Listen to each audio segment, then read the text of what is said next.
Hey guys, welcome to the end of week 3. Well done guys, if you've made it through this far and you've managed to stick to everything, you've done very, very well. 3 weeks down, you passed the halfway point, just 2 weeks to go.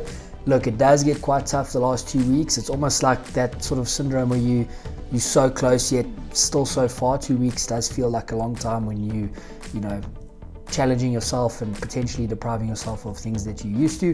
But hopefully by now we've picked up some good habits. Hopefully we're feeling strong. Hopefully we've still got some levels of motivation, and I'm really hoping we can finish the next 2 weeks off strong. I want to keep the video today a little bit shorter. I want to just quickly talk to you guys about something very practical. I'm sure we've all probably experienced this at some point, but the topic is around overcoming plateaus. Now what tends to happen is we might experience plateaus at around the 3-week mark of a challenge like this, or in anything that we face in life when we start training. Generally we see a nice increase and improvement early on, and we do get to a point where we hit a little bit of a plateau. There could be a number of reasons for this specifically. I'm going to talk to you guys about a couple reasons why we could hit plateaus, or more so how we can overcome plateaus as we move forward into our fitness journey, our health journey, and our eating journey.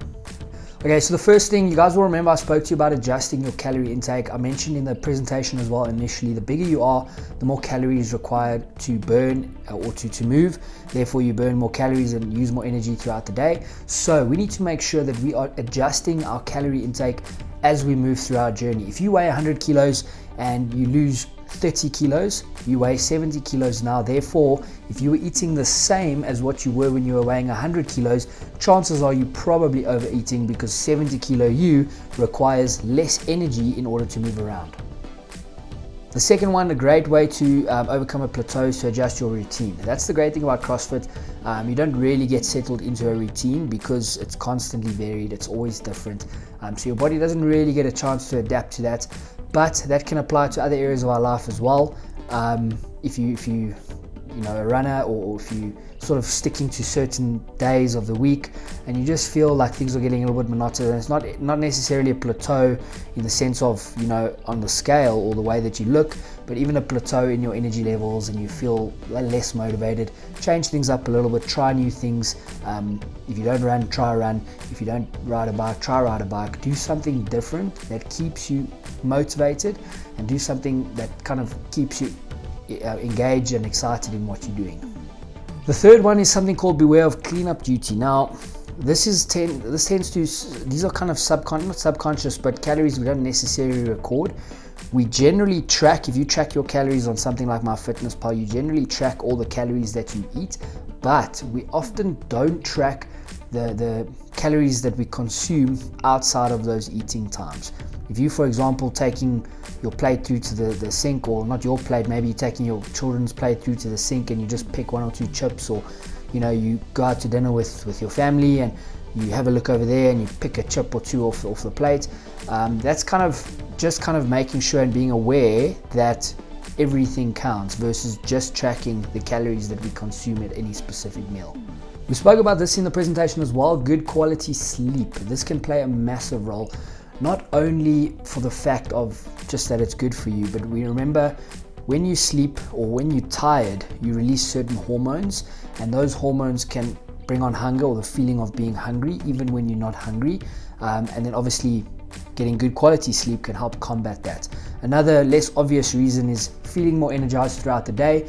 You tend to move more, and remember, the calories that we burn through moving throughout the day actually equate to more calories than we do in a particular exercise. So you can be super tired and very lethargic the whole day because you haven't been sleeping well, and you say to yourself, it's okay, I'm going to train later, I'll burn my calories then. Remember, that's the wrong attitude. We want to make sure that we're continuously doing things throughout the day. We're continuously feeling energized, feeling good, making movements in order to help burn calories and increase our total calorie burning throughout any particular day. Another important one, flush with fluids. We've spoken about this as well. Obviously, we shouldn't have a problem with that on this challenge specifically. Drinking lots of water can help. Sometimes we get that feeling of being hungry if you train and you kind of feel thirsty or hungry afterwards for an extended period of time. Often you're thirsty, not necessarily hungry, so make sure you continuously increase your water intake to help combat those feelings of hunger, and obviously for the benefits of just staying hydrated and feeling better. Next one will be to increase your muscle mass. We've spoken about this as well. These are kind of topics that we have chatted about in that presentation, but just something that to think about if you haven't necessarily associated them with hitting a plateau. Increasing your muscle mass, because we know the more muscle you have, the more calories you're going to burn. So if we focus on resistance training, then we can focus on building slightly more muscle and therefore burning more calories even at rest. That leads into my next point and the final one, which is basically eat more protein. Eat more protein, which will aid in that muscle building and muscle growth. And also remember, protein makes you feel fuller and makes you feel fuller for longer. So if you have a high protein meal, you're generally going to feel fuller than if you have a meal high in carbohydrate, which might leave you feeling hungry just a few short hours afterwards, sort of getting you to potentially eat a little bit more than what you ordinarily would. Okay guys, on to our challenge for week number 4. Week number 4 challenge, we've got a midline core challenge this week. Pretty simple and pretty straightforward. Also, I did say that they're going to increase in difficulty as we go. I think this one should be pretty simple for most of us. Some of us might struggle slightly. You have to plan properly and make sure you get your timing done, because it does take up a little bit more time than just knocking out a few skips. But the challenge for this week is 350 sit-ups, our full range of motion butterfly sit-ups, where we touch the floor behind our head and we throw our arms over all the way to the front, touching the floor in front of your feet. 350 reps also equates to 50 per day if you break it up according to that.